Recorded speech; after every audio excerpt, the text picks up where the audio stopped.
So ask ko lang, ano ba pwedeng gawin bilang upline sa mga leader natin na acne na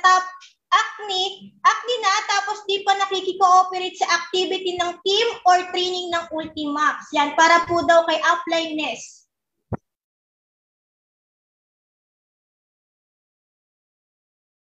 Ang acne kasi na leader, hindi siya leader. Hindi siya leader, hindi siya pakimute kayo kasi ano. Yan, hindi siya hindi siya magtatagal.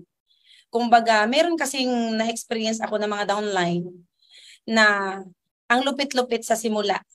Sa training, nagustuhan ang lahat ng training, powerful masyado. Tapos nung nakapag-attend na ng paulit-ulit, hindi na siya nakikinig. Dumating ang time, ayaw nang makikisabay, acne na kasi alam ko na yan. So na-check ko naman na siya mismo walang encoding. Na-check ko mismo, wala siyang production. Wala siyang grupo. Tama, di lumalaki yung grupo. So, ang tawag doon, kung acne ka dapat, bago ka mag-acne, dapat mayaman ka na, resultado ka. So, ang tinuturo kasi dito, kailangan, paulit-ulit. Parang cellphone ka. Yung sarili mo dapat parang cellphone yan. Pag nalubat yan, kailangan mong mag-charge. Kaya alam mo sa mga full-timers, pag full-time sila kahit OFW, mayroon yan mga quota sa akin kapag akong mentor mo, may mga quota, 7 Nico, consistent every once a week, meron kang Nico. At ang tanong ko sa kanila, ano yung end ng joke ni ganito? Ano yung joke ni ganito? Sino ang speaker ni ganito? Kasi minsan sindan ko lang ng video. Kasi yun ang unang bungad kapag member na sila. So napakahalaga nun. Nandun lahat yung sinasabing acne at matutunan na sa negosyo. So wag kang maging acne kung hindi pa naman ka nagka-resulta. Hanggang ngayon nga kami uma-attend eh. Uma-attend nga kami na pumapatak yung 1.5 eh. Pumapatak yung 6 figure. Tapos ikaw wala pang income, acne na. Diba? Pumasok ka pa sa negosyo, joke lang naman pala. Diba? Sino niloko natin? Si upline or yung headhubbers? Si upline mo or ikaw? Hindi mo niloko yung upline mo? Hindi mo niloko yung grupo mo? Niloko mo yung pamisis mo sa pamilya mo kapag acne-acne ka. Diba? Yung mga uplines natin, yung mga tuktok uplines natin, hanggang ngayon nagtitraining sila. Hanggang ngayon nagtitraining sila. The more na nagtitraining tayo, the more na nagkakaroon tayo ng malupit na energy. Energetic tayo. Kasi piniprepare natin, huwag kang maging acne kasi piniprepare natin ang sarili natin na mag-handle ng sobrang daming downlines na ang pangarap mo, sabi ni Upline Josephine, yung pangarap mo na maging ganun kadaming tao sa Ultimax ang downline mo. Okay ba yun? Ganun. Kaya hanggat kaya, lahat ng training lusubin natin, huwag tayong maging acne. Kasi may mga pagkakataon na pinagdadaanan tayo at wala ka sa meeting, wala ka sa training. I-example ko sa inyo si Prof. Leo, no, Abiliano, yung MC34 natin. Kapag nanghihina siya at kapag strong side ang PN at pinupukpok na sa mga bayarin, alam mo ang ginagawa niya, pinipilit yung sarili magbihis, mag-attend ng Nico, mag-attend lahat ng training kahit ayaw ng paa niya. Pinipilit niyang magpunta ng office, mag-attend, pagkatapos, thank you, upline. Hindi ako acne, thank you, upline sa ganito. Pero ngayon, sino si Leo Abiliano, dating security? Ultimax, MC34. Kasi yun talaga ang in-inject namin sa utak niya na ganito, ganyan. Attend. Huwag kang maging acne kasi every atinan mo ng meeting, iba't ibang speaker, iba't ibang learnings. Ang alam ko, hindi ko alam. Ang alam ko, hindi alam ni Prof. Lore. May alam si Prof. Lore na hindi ko alam. What if siya ang speaker next week? May napupulot tayong isa? Yes. Kaya ang mahalaga, yes ka lang ng yes. Yes ka lang ng yes. Dikit ka lang ng dikit na parang linta na ang upline mo na dikit ng dikit to parang okay lang. Ganon.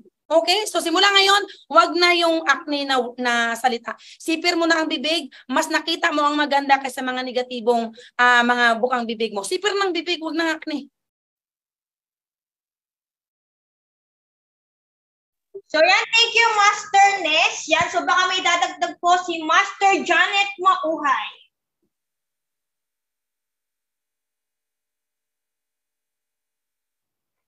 Ayun, so para sa lahat ng mga acne, alam mo malabo, 'di ba? Mas lalo mong pinapatagal yung success mo sa negosyong ito. Kasi ako din, 'di ba, lalo na sa mga professional kasi minsan kaya nalaki ulo kasi feeling magaling, 'di ba? Kasi nga tapos ng pag-aaral, magaling sa English, 'di ba? So hindi ganoon ang negosyo natin.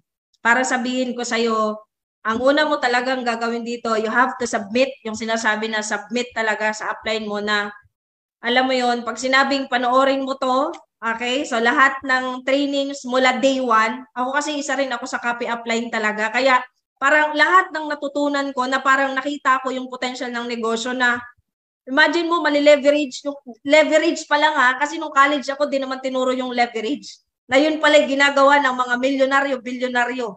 Diba? Pero dito sa negosyo, natutunan ko na, wow, ganyan pala ang ibig sabihin ng leverage. Na habang dumadami yung tao, habang marami kang natutulungan, di ba ang sarap? Kasi marami kang natutulungan. So parang na-realize ko na yung value natin. Okay? Na the more na marami kang natutulungan, marami kang natuturuan, yun palang income mo, okay, yung blessings mo, okay? So ano na lang pala yun, given na pala yun.